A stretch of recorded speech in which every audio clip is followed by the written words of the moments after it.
नमस्कार मंडळी, श्री स्वामी समर्थ. जय जय स्वामी समर्थ. लवकरच महाशिवरात्री जवळ येत आहे. आपल्या सर्वांनाच माहिती आहे की महाशिवरात्रीचा सण हा भगवान शंकराला समर्पित आहे. अनेक शिवभक्त महाशिवरात्रीची आवर्जून वाट पाहत असतात, कारण देवांचे देव आणि तिन्ही लोकांचे स्वामी महादेवांचा हा सर्वात मोठा उत्सव असतो. या दिवशी आपण जर शंकराची अगदी मनोभावे पूजा आराधना केली तर भगवान शंकर आपल्यावर प्रसन्न होतात आणि सर्व मनोकामना पूर्ण करतात असे मानले जाते. तर मंडळी, आज मी तुम्हाला महाशिवरात्री नेमकी कधी आहे, पूजा कशी करायची, कोणता मंत्र म्हणायचा, त्याचे महत्त्व काय, महाशिवरात्रीचा उपवास कसा करावा, याची संपूर्ण माहिती मी तुम्हाला आजच्या व्हिडिओमधनं सांगणार आहे.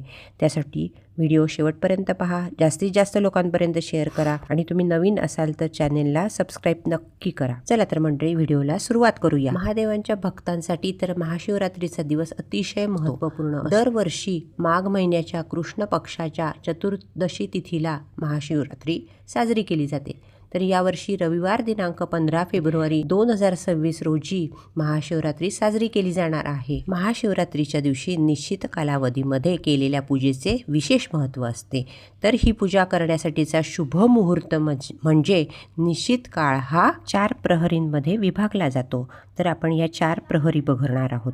प्रथम प्रहर म्हणजे संध्याकाळी 6:39 ते रात्री 9:45 आहे. द्वितीय प्रहर म्हणजे रात्री 9:45 मध्यरात्री 12:52 आहे. आणि तृतीय प्रहर आहे मध्यरात्री 12:52 पहाटे 3:59 आहे. आणि चतुर्थ प्रहर आहे पहाटे 3:59 सकाळी 7:06 आहे. अशा 4 प्रहरींमध्ये तुम्ही केव्हाही पूजा करू शकता. प्रत्येक प्रहरात वेगवेगळ्या पदार्थाने अभिषेक घातला जातो, ते आपण बघूया. पहिला प्रहर, या प्रहरात शिवलिंगावर दुधाने अभिषेक केला जातो आणि श्री शिवाय नमः असा नामोच्चार करून पूजा केली जाते. दुसरा प्रहर, या प्रहरात दह्याने अभिषेक केला जातो. यावेळी श्री शंकराय नमः या मंत्राचा जप केला जातो. तिसरा प्रहर, या प्रहरात तुपाने अभिषेक केला जातो आणि श्री महेश्वराय नमः असा मंत्रोच्चार केला जातो. चौथा प्रहर, या शेवटच्या प्रहरात मधाने अभिषेक केला जातो. यावेळी श्री सांब सदाशिवाय नमः या जपाचा उल्लेख मिळतो. प्रथम प्रहरात दुधाने अभिषेक घातल्यानंतर आरोग्य आणि दीर्घायुष्य मिळतं. द्वितीय प्रहरात दह्याने अभिषेक घातल्यानंतर धन, समृद्धी आणि शांती मिळते. तृतीय प्रहर तुपाने अभिषेक घातल्यानंतर मोक्ष आणि दुःख निवारणासाठी याचा उपयोग होतो. चतुर्थ प्रहरात मधाने अभिषेक घातल्यानंतर आपल्याला आपल्या मनोकामना पूर्ण होण्यासाठी मदत होते. असे हे 4 प्रहरांचे महत्त्व आहे. तर मंडळी, महाशिवरात्रीच्या दिवशी ब्रह्ममुहूर्तावर लवकर उठून आपल्याला स्वच्छ पाण्याने आंघोळ करायची आहे. शक्य असेल तर पाण्यामध्ये थोडेसे गंगाजल मिसळून स्नान करायचे आहे. स्वच्छ स्नान केल्यानंतर शक्य असेल तर पांढरे शुभ्र वस्त्र आपल्याला परिधान करायचे आहे, कारण महादेवांना पांढरा रंग अतिशय प्रिय आहे. व्रताचा संकल्प करायचा आहे. या दिवशी अनेक भक्त महाशिवरात्रीचा उपवाससुद्धा भक्तिभावाने आणि मनोभावे करतात. शक्य असेल तर महाशिवरात्रीच्या दिवशी मंदिरात महादेवांचे दर्शन घ्यावे, त्यांना बेलपत्र आणि पांढरी फुले अर्पण करावी. त्याचबरोबर आपल्या घरी जर शिवलिंग असेल तर सकाळी आणि संध्याकाळी शंकर भगवान आणि माता पार्वतीची अगदी मनोभावे पूजा करावी. जर शक्य असेल तर महाशिवरात्रीच्या दिवशी शिवलिंगावरती बेलपत्र नक्की अर्पण करावे. शक्य असेल तर तुम्ही 108 बेलपत्र अर्पण करू शकतात. बेलपत्र अर्पण करणे हे अतिशय शुभ मानले जाते.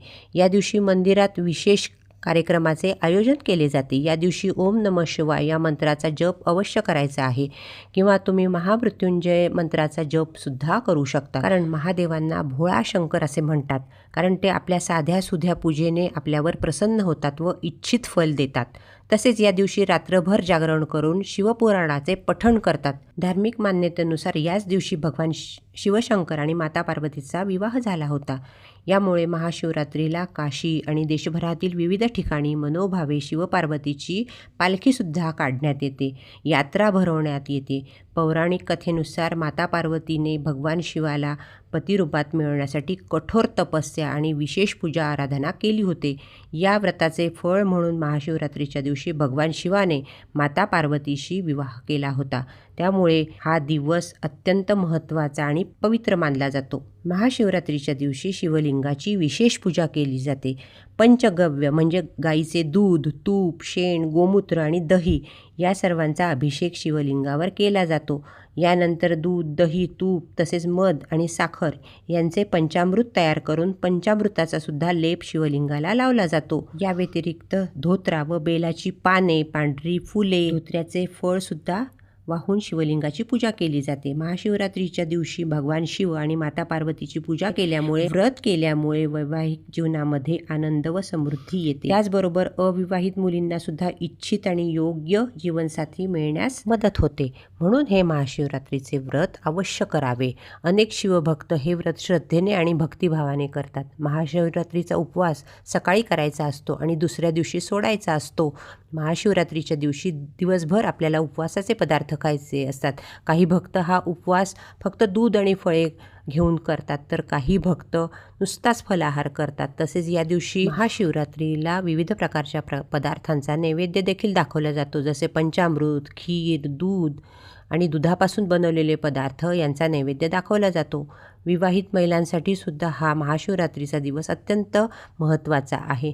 महिलांनी सुद्धा देवी पार्वतीला शृंगाराचे सर्व साहित्य अर्पण करावे. तर मंडळी, महाशिवरात्रीला बेलपत्र, धोत्र्याचं फळ, बेलाचं फळ शिवलिंगावर अर्पण करणे अत्यंत शुभ मानले जाते. त्याचबरोबर संपूर्ण शिवपरिवाराचे सुद्धा पूजन करणे अतिशय महत्त्वाचे आहे. त्यात भगवान गणेश, भगवान कार्तिकेय, भगवान शिवशंकर आणि माता पार्वती आणि नंदी महाराज यांची पूजा करून त्यांना वस्त्रे अर्पण केल्याने विशेष फलप्राप्ती होते.